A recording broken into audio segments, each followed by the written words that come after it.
नमस्कार, मी उज्ज्वला सर्वांचं खूप खूप स्वागत करते। आज आपण मेथीचा लाडू बनवण्यासाठी मेथी कशी भाजायची, मेथी कधी भिजत घालायची, किती वेळ भिजत घालायची ही पुढे बघूया आपण। मेथी चांगली आपण अशी खमंग भाजून घ्यायची, चांगला कलर बदलेपर्यंत मेथी भाजून घ्यायची बघा। आणि अशी मेथी भाजल्यावर खूप टेस्टी लाडू होतात।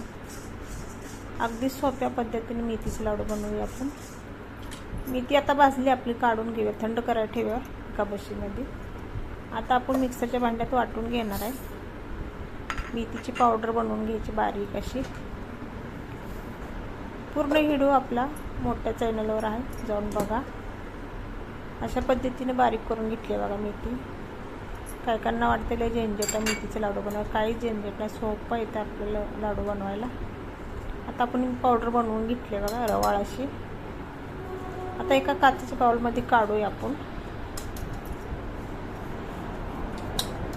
आणि आता मी तूप नितळून घेतलेलं आहे, तुपामध्ये मेथीचं पावडर भिजत घालायची, रात्रभर भिजत घालायची आणि दुसऱ्या दिवशी आपल्याला लाडू बनवायला घ्यायचे। तर अशा पद्धतीने आपण मेथीची पावडर भिजत घालायची बघा। अगदी सोपं आहे, दुसऱ्या दिवशी करणार आहे।